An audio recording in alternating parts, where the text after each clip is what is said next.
ನಮಸ್ಕಾರ ಸ್ನೇಹಿತರೆ, ಎಲ್ರಿಗೂ ಕೂಡ ಮತ್ತೊಮ್ಮೆ ನಿಮ್ಮ ಯೂಟ್ಯೂಬ್ ಚಾನಲ್ಗೆ ಪ್ರೀತಿಯ ಸ್ವಾಗತ. ಈ ವಿಷಯದ ಬಗ್ಗೆ ನಾನು ವಿಡಿಯೋ ಮಾಡಬೇಕಾ ಬೇಡವಾ ಅಂತೇಳಿ ಹಲವಾರು ಬಾರಿ ಯೋಚನೆ ಮಾಡ್ತಾ ಇದ್ದೆ. ಬಟ್ ಇರುವಂಥ ಒಂದು ವಾಸ್ತವ ಸತ್ಯವನ್ನ ನಿಮ್ಮೆದುರಿಗೆ ಬಿಚ್ಚಿಡಲೇಬೇಕು. ಏನು ಅಂತಂದ್ರೆ, ನೀವೆಲ್ಲ ಎಸ್ಪೆಷಲಿ ನಾನು ಹೇಳ್ತಾ ಇರೋದು ಈ ಒಂದು ಒಳ ಮೀಸಲಾತಿಯ ಕಾಯ್ದೆ ಆಗಿರ್ಬೋದು, ಒಳ ಮೀಸಲಾತಿಯ ಪ್ರಕ್ರಿಯೆ ಏನೆಲ್ಲ ಇದೆ, ಇದೆಲ್ಲದಕ್ಕಾಗಿ ಕಳೆದ 1 ವರ್ಷದಿಂದ ಕಾದಿದ್ದೀರ. ಓಕೆ, ಒಳ ಮೀಸಲಾತಿ ಜಾರಿ ಆಗಲಿ, ಒಂದು ತುಳಿತಕ್ಕೊಳಗಾದ ಸಮುದಾಯಕ್ಕೆ ನ್ಯಾಯ ಸಿಗಲಿ, ಸೊ ಹಾಗಾಗಿ ಅದನ್ನ ಮಾಡಲಿ ಸರ್ಕಾರ ನ್ಯಾಯಯುತವಾಗಿ, ಸುಪ್ರೀಂ ಕೋರ್ಟ್ ಆದೇಶ ಇದೆ ಅಂತೆಲ್ಲ ಕಾದ್ರಿ.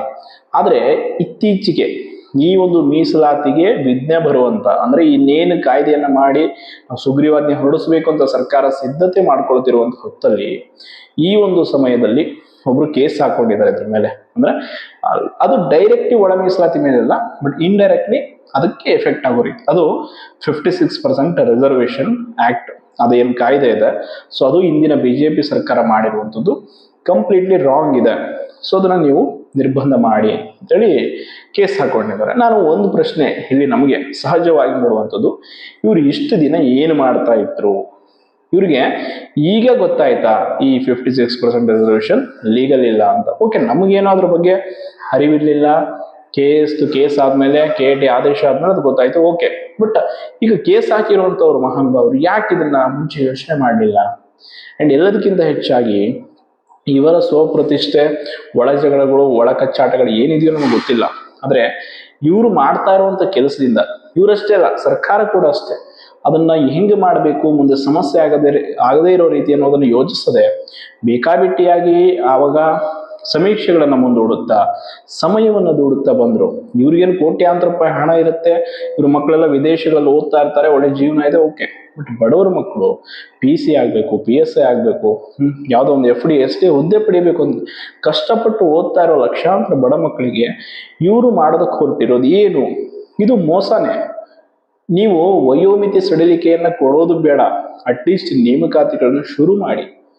ಅದನ್ನ ಮಾಡಬೇಕು ಅನ್ನೋದಕ್ಕೆ ಒಳ ಮೀಸಲಾತಿ ಅನ್ನೋದನ್ನ ಅಡ್ಡಿಯಾಗಿ ತಂದು ಈಗ ಅದಕ್ಕೂ ಕೂಡ ಈಗ ನೋಡಿ, ಡಿಸೆಂಬರ್ 8ನೇ ತಾರೀಕು ನಂತರ ಇನ್ನೇನದನ್ನ ನಾವು ಜಾರಿ ಮಾಡ್ತೀವಿ, ಸುಗ್ರೀವಾಜ್ಞೆ ಹೊರಡಿಸ್ತೀವಿ ಅಂತೆಲ್ಲ ಇದ್ರು. ಈಗ ಕೋರ್ಟ್ ಅಲ್ಲಿ ಕೇಸ್ ಇದೆ. ಸೊ ನಾಳೆ ಕೋರ್ಟ್ ನೆಕ್ಸ್ಟ್ ಹಿಯರಿಂಗ್ 27 ಅಲ್ಲಿ ಮತ್ತೆ ಅದನ್ನ ಪೋಸ್ಟ್ಪೋನ್ ಮಾಡಿದ್ರು ಅಥವಾ ಬೇರೆ ಏನೋ ಬಂದ್ರೆ, ಆಗ ಒಳ ಮೀಸಲಾತಿಯನ್ನು ಯಾವ ಆಧಾರದ ಮೇಲೆ ನೀವು ಜಾರಿ ಮಾಡ್ತೀರಾ?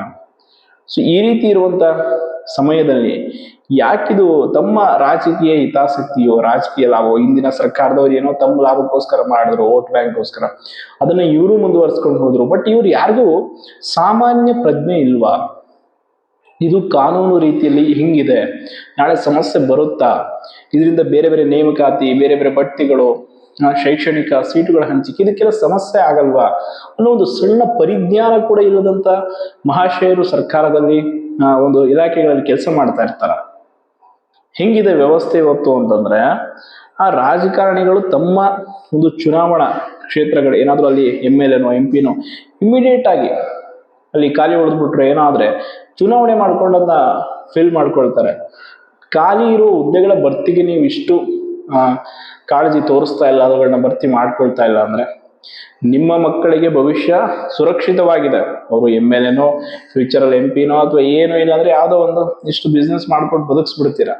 ಬಡವರ ಮಕ್ಕಳಿಗೆ ಏನ್ ಮಾಡ್ಬೇಕು? ಒಂದು PC ಹುದ್ದೆ ತಗೊಂಡ್ರೆ ಸಾಕು, ಅದು ಸೇವೆ ಮಾಡೋಣ ಸಮಾಜಕ್ಕೊಂದು ಒಂದೊಂದು ನಿಟ್ಟಿನಲ್ಲಿ. ಪೊಲೀಸ್ ಇಲಾಖೆಗೋ ಬೇರೆ ಬೇರೆ ಇಲಾಖೆಗೆ ಸೇರ್ಬೇಕು ಅಂತ ಕಷ್ಟಪಡ್ತಾ ಇರೋರಿಗೆ ನೀವು ಯಾವ ರೀತಿಯಾದಂತ ನ್ಯಾಯವನ್ನು ಕೊಡ್ತಾ ಇದ್ದೀರಾ? ಅಂಡ್ ಆಳುವ ವರ್ಗದಲ್ಲಿರುವಂತವರಿಗೆ ಮಾನವೀಯತೆ ಕೂಡ ಇಲ್ವಾ ಅನ್ನೋ ಒಂದು ಪ್ರಶ್ನೆ ಮೂಡ್ತಾ ಇದೆ. ಆ ವಯೋಮಿತಿ ಸಡಿಲಿಕೆಯನ್ನು ನೀವು ಕೊಟ್ಟಿರುವಂಥದ್ದು ನೀವು ಈ ಕಾಲಹರಣ ಮಾಡೋದ್ರಲ್ಲೇ ಮುಗಿದು ಹೋಗ್ಬಿಡುತ್ತೆ ಹೊರತು ಅದು ಯಾವುದಕ್ಕೂ ಉಪಯೋಗಕ್ಕೆ ಬರಲ್ಲ. ಅಂಡ್ ದಿನೇ ದಿನ ನೇಮಕಾತಿ ಅಂತ ಕಾಯ್ತಿರೋ ಒಂದು ಬಡ ಜೀವಗಳು ಕೂಗಿ ಹೋಗ್ತಾ ಇವೆ ಅಲ್ಲೇ ಲೈಬ್ರರಿಗಳಿಗೆ ಓದುವುದು. ಇವರು ಎಷ್ಟು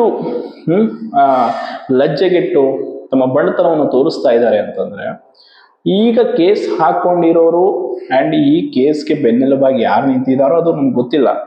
ಬಟ್ ಸರ್ಕಾರ ಬೇಕು ಅಂತಾನೆ ತಾನೇ, ಅದೇನೋ ಅಂತಲ್ಲ, ಮಗುನು ಚಿವುಟೋದು ತಾನೇ, ತೊಟ್ಲು ತೂಗೋದು ತಾನೇ ಅನ್ನೋ ರೀತಿ ಮಾಡ್ತಾ ಇದೆ ಅನ್ನೋಂಥದ್ದು ಸ್ಪಷ್ಟವಾಗಿ ಇಲ್ಲಿ ಕಾಣ್ತಾ ಇದೆ.